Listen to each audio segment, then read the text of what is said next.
Thanks for joining Let It Fly Disc Golf, and in this video we're going to talk about how you can throw inside without breaking anything. Stay tuned. Let it fly into the sky, let it glow into the night, let it take flight, just slip away, it'll let you find your way. Okay, so why would you want to throw inside? Well, maybe it's cold outside, or right now it's getting really dark really soon, and as soon as you get off of work, there's no time to get out into the field and go work on your throws. So what I've been able to do is throw inside my house. Now, if you have a small space, that's okay. You can still throw inside, and I'll show you how to do that. Other people have the ability to throw inside of a garage or a basement, but if you don't have that capability to be able to do that, then this is a good fit for you. So, what am I talking about? 3, 2, 1. With a bit of a magic trick, we have our net. So this is a baseball net. So I'll put in the link where to find this, but they make different ones. This is a 7x7. The height of your roof for most houses is usually around 8 feet. So a 7x7 should fit in your house no problem. Now for people that have vaulted ceilings or high ceilings, this is not going to be an issue. Now they do make a 10x10, but you're not throwing like 30 feet away from here. Usually if I'm like throwing anything, I'm usually this far away from the actual net, so that this way I can just work on form and work on getting that release that I'm looking for. The idea is to have a net that you can throw inside, in a garage, in a basement. We don't have that privilege here in Abilene, Texas, as far as having houses with basements, but this is a good rendition to add to the house, so that this way I can have like a little space. Now I have a little office here in the house. That's not a problem with this. Well, it is a problem now, but it used to not be a problem with this big net. There are some other options.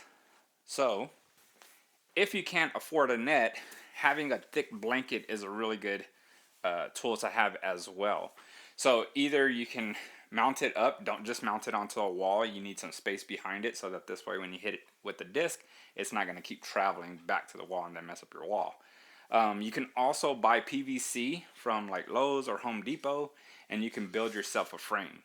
Now when you build yourself a frame, just make sure it's high enough and that you don't skimp out on the little tubes. Get the good 2-inch pipe that will build you a nice frame. Hang your actual heavy blanket over it, put some clips, and this is a good blanket to have. This is basically like a quilt blanket, so something like this is really good. Mostly any blanket will actually stop a disc from going through it, but the heavier the blanket, the better.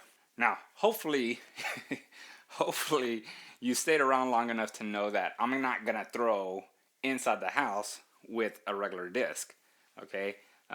You've seen those video clips where people are like, hey honey, check this out. And he smashes his TV. Or there's one where the guy gets stuck in the ceiling. Fun to throw inside the house, but very, very dangerous. We don't want to break anything. So if you stayed long enough in this video, you know that we're not going to be throwing these type of discs.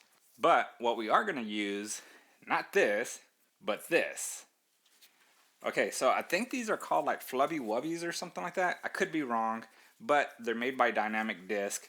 They're very flimsy. They're actually like a thick, heavy foam. So I have a ton of these. I got a couple of them laying around. I have a little one that loves to go and throw them, and we let them throw them in the house because they're not going to break anything. As you can see, that's what you get when you have kids. So if you have dogs or anything like that, be careful because they probably could chew these up. So just FYI. But what I love about these is they're real flimsy. They have a good rim, so you can actually power grip it. But they're great for throwing indoors. They're not going to break anything. As you can see, I hit my window, but it's not going to do any damage. Now, I know what you're thinking. You're probably thinking, I don't have the room for a big net, right? As you can see, I have to move the net so we can get out the door. But there's another solution. So, 3, 2, 1. And there you go. This is a solution for a smaller net inside the house. This is what I use in my office because I have a Murphy bed inside and you can't fit that big net in there anymore. But I love it because this really does, with these, I will stand back like maybe 10 or 15 feet and I can throw. And what this will do is it will help me with my consistency, because now I don't have a huge net where I can actually throw wherever and don't really care about where is it going to go. Now I have to actually work on my consistency as far as getting the shot where I need to. So that's going to be it for this video. Hopefully this is something that you can incorporate into your game, so that this way when it's cold outside, you can stay on the inside. Other than that, if you like this content, definitely subscribe. Keep coming back for some more. Share it with your friends. Get out in the field. Keep up the good work. And let it fly. Peace. Let it fly into the sky. Let it glow into the night. Let it take flight. Just slip away. It'll let you find. So the other one is straightforward. You have two legs, and then you have some that go in the middle. If you buy the big one, which is really, really useful, you can shorten it down for the smaller net. Now, this is what I like to do whenever I put on the smaller net, because it has, you'll see it, it has higher sides that go all the way up instead like the other one. But what I like to do is put it in like this, and then slowly start adding the sides, because there's no way that you're going to be able to pull this all the way up.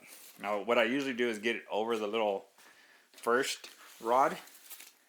Then it starts to make it easier to pull these up. And it took a little bit to figure out the first time. The poles are pretty strong, so they'll bend pretty easy. And then you just have some Velcro at the bottom, some little hooks that go on the hooks, little bungees that go on the outside hook.